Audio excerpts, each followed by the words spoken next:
Human extinction, not whether or when, but how and why or why not, is the title of my presentation in the Ethics of Human Extinction reading group today. I agreed to speak here months ago, and when it came to preparing the presentation, I had no idea of what I had meant by the title. My mind was completely blank. So I did what we do these days and asked artificial intelligence. My question was, I'll be presenting in an online event for explorations into extinction, mostly human I guess. The audience members, judging by precedents, are primarily worried about extinction caused by the climate change and humankind's general stupidity. I share those concerns, but I am also myself an extinctionist and an antinatalist. I have a vague idea of what I might say under the title Human Extinction, not whether or when, but how and why not.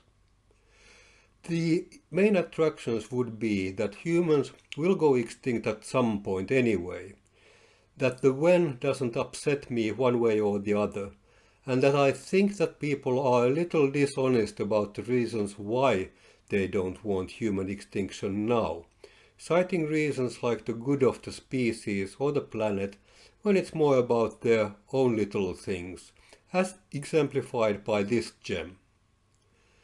In his autobiography, Bertrand Russell relates the following story. I once devised a test question which I put to many people to discover whether they were pessimists. The question was, if you had the power to destroy the world, would you do so? I put the question to Bob Trevelyan in the presence of his wife and child, and he replied, "What? Destroy my library? Never!" Can you give me a 1,000-word synopsis with section titles on how to prepare a 20-minute presentation of this and not to be lynched by the mob, please? In a few seconds the bot, the darling that it is, responded. Here's a 1,000-word synopsis with section titles to help you prepare a 20-minute presentation on human extinction, not whether or when, but how and why not. In a way that engages your audience thoughtfully and respectfully, while still presenting your antinatalist and extinctionist viewpoints. The bot then went on to produce what could be a list of contents for a PhD thesis, so if anyone needs one, just ask me. I limit myself to only a few points here. The first being that as an opening anecdote I should narrate the Bertrand Russell story about his test question and highlight how this anecdote humorously reveals personal attachments, in this case Trevelyan's library, as central to people's fears about extinction. Well, done, so box ticked.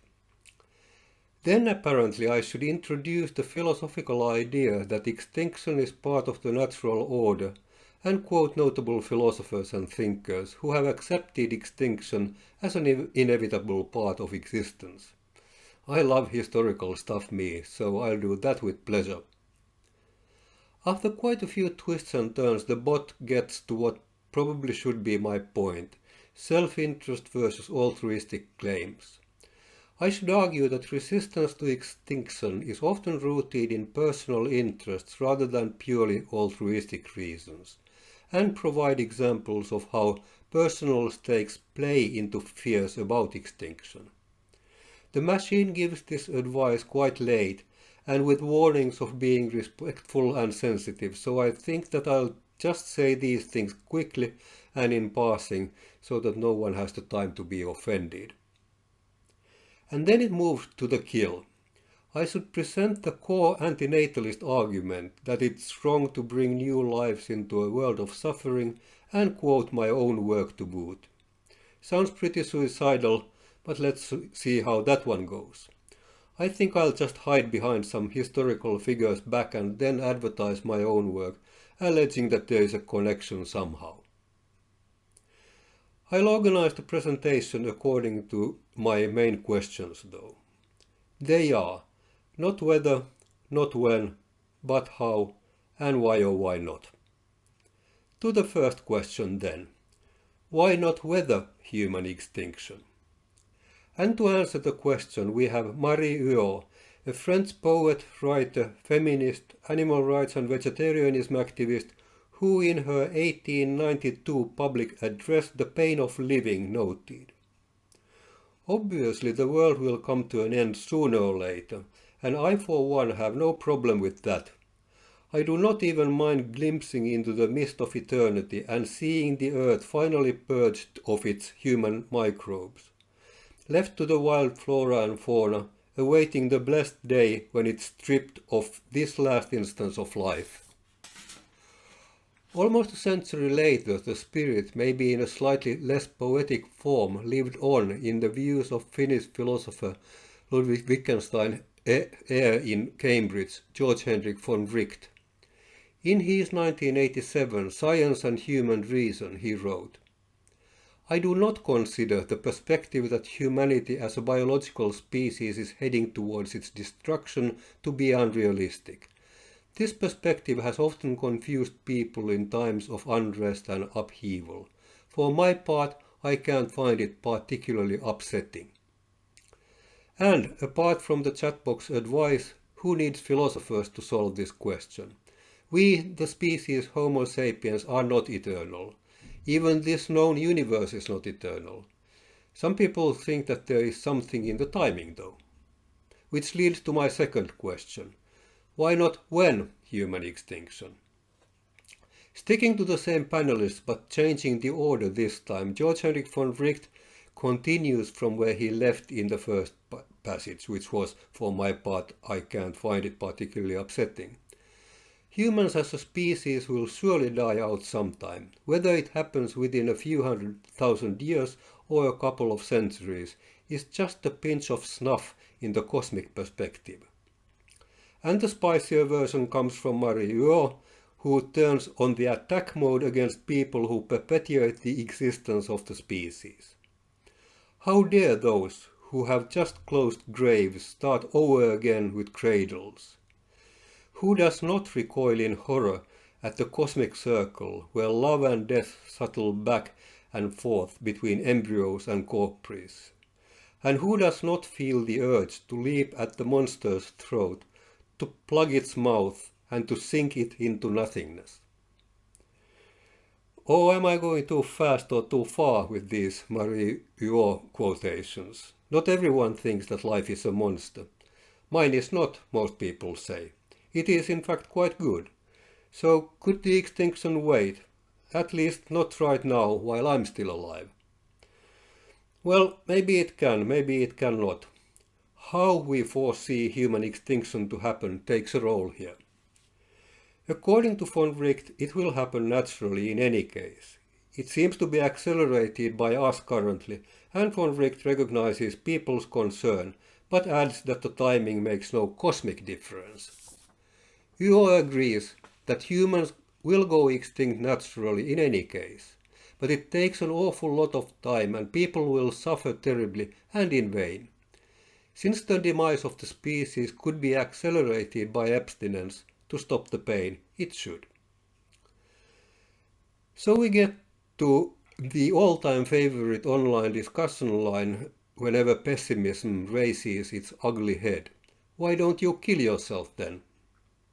And for the umpteenth time, we try to explain that there is a difference between instinct and intellect, emotion and ethical decision-making.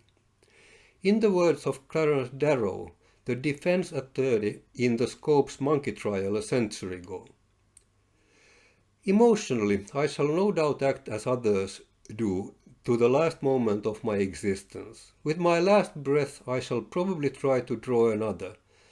But intellectually I am satisfied that life is a serious burden which no thinking, humane person would wantonly inflict on someone else." Which brings us to our question about why and why not human extinction. Matti Häyry is with Clarence Darrow. Here, no more procreation. Giving birth is sentencing to death. End to death. End the pain. Giving altruistic reasons for abstinence and eventual extinction.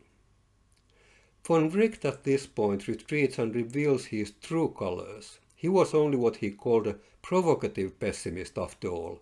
His light talk about the demise of humankind was just philosophical nonchalance, the real message being that if people want to survive, they should do something and quickly.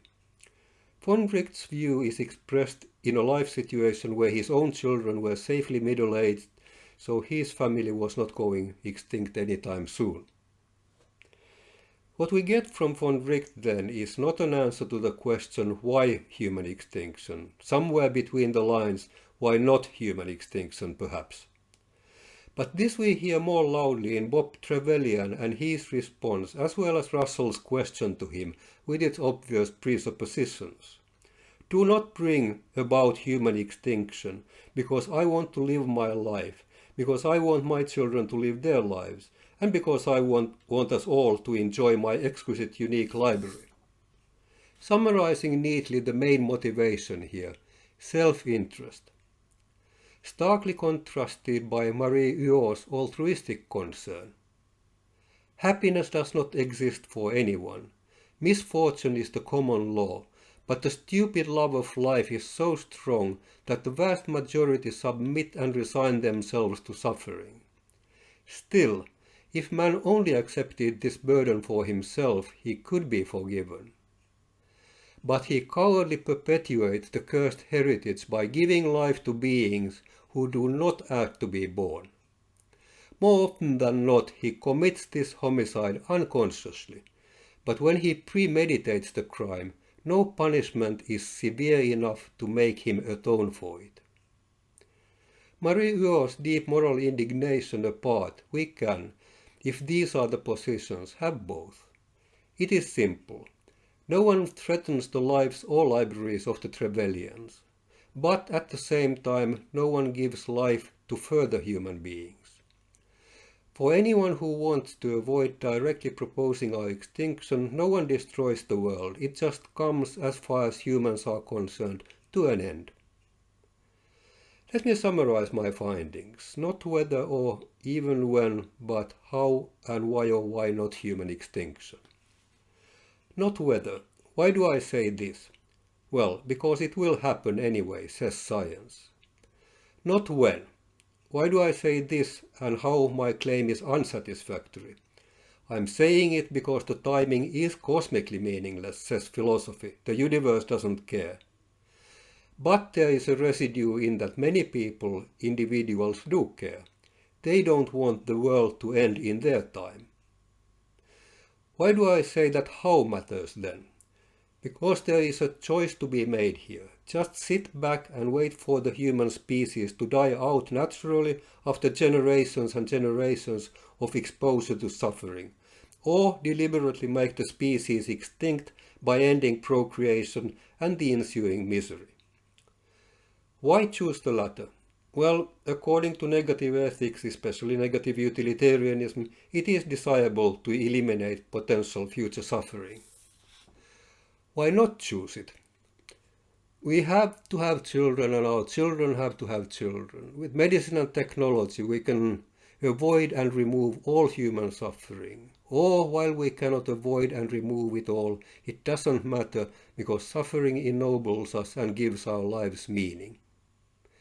I have expressed my doubts concerning these arguments in Antinatalism, Extinction and the End of Procreative Self-Corruption, published earlier this year with Amanda Sukenik. But now, enough of me and on to your questions and comments.